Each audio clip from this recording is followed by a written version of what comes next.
Hello. हम लोग ओम के नियम की सीमाएं समझते हैं। ओम का नियम कुछ ही पदार्थों के लिए मान्य है, जैसे धात्विक चालक सोना चांदी एल्युमिनियम आदि के लिए मान्य होता है।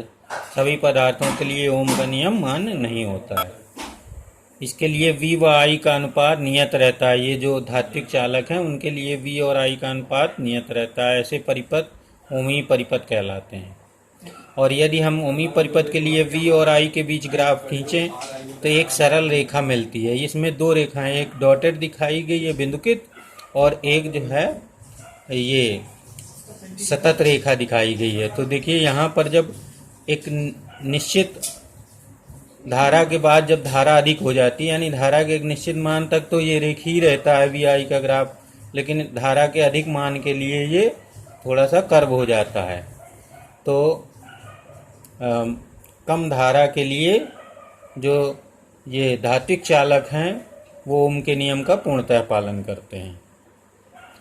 अब यहाँ पर इस ग्राफ में अगर हम आई को एक्स अक्ष पर लें और वी को वाई अक्ष पर लें तो इस रेखा का जो ढलान होता है वह ओमी परिपथ के वैद्युत प्रतिरोध को शो करता है, दिखाता है। तो आर बराबर हो जाएगा इस रेखा का ढलान।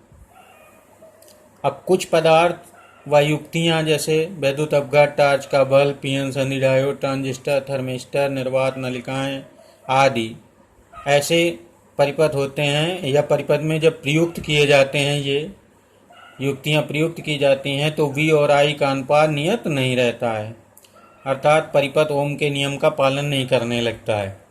तो अब अगर हम वी और आई के बीच ग्राफ खींचें तो वह अरैखिक प्राप्त होता है। इस तरह का रैखिक ग्राफ प्राप्त नहीं होता। जैसे ये मैंने बनाया है, गैलियम आर्सेनिक के लिए वी और आई का परिवर्तन दिखाया गया है। तो जब ये वोल्टेज कम होता है तो ये लगभग रैखिक है, उसके बाद अरैखिक हो जाता है और एक निश्चित वोल्टेज पे करंट मैक्सिमम हो जाती है। उसके बाद फिर वोल्टेज बढ़ने पर ये करंट डाउन होने लगती है, यानी ऋणात्मक प्रतिरोध क्षेत्र ये कहलाता है। इसका मतलब यहाँ तक तो अभी तो प्रतिरोध घट रहा था इस एरिया में रैखिक वाले में, लेकिन इसके बाद प्रतिरोध बढ़ने लगता है जिससे धारा अचानक कम होने लगती। तो इस तरह का व्यवहार ये कुछ ये अर्धचालक पदार्थ करते हैं। इसी तरह से ये पीएन संधि डायोड के लिए बनाया गया है। ये अगर अवनत के लिए है तो ये कर्व टाइप प्राप्त होता है, और ये उत्क्रम अवनत के दौरान है, ये होता है।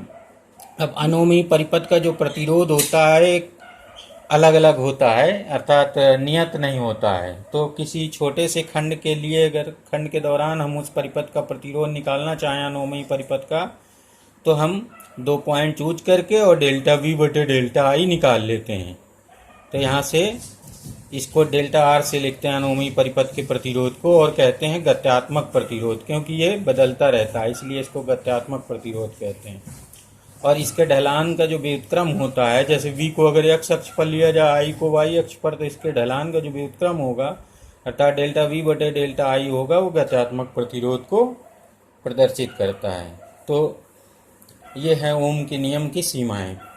अब यहाँ पर ये देखा जाता है कि ये जो अर्धचालक युक्तियाँ हैं मोस्टली ये अनोमी परिपथ की भांति व्यवहार करती हैं, अर्थात ओम के नियम का पालन नहीं करती। परंतु इलेक्ट्रॉनिक जो परिपथ हैं उनमें सबसे ज़्यादा इस यूज़ यानी उपयोग इन्हीं अर्धचालक युक्तियों का किया जाता है। तो ये याद रखना है आपको।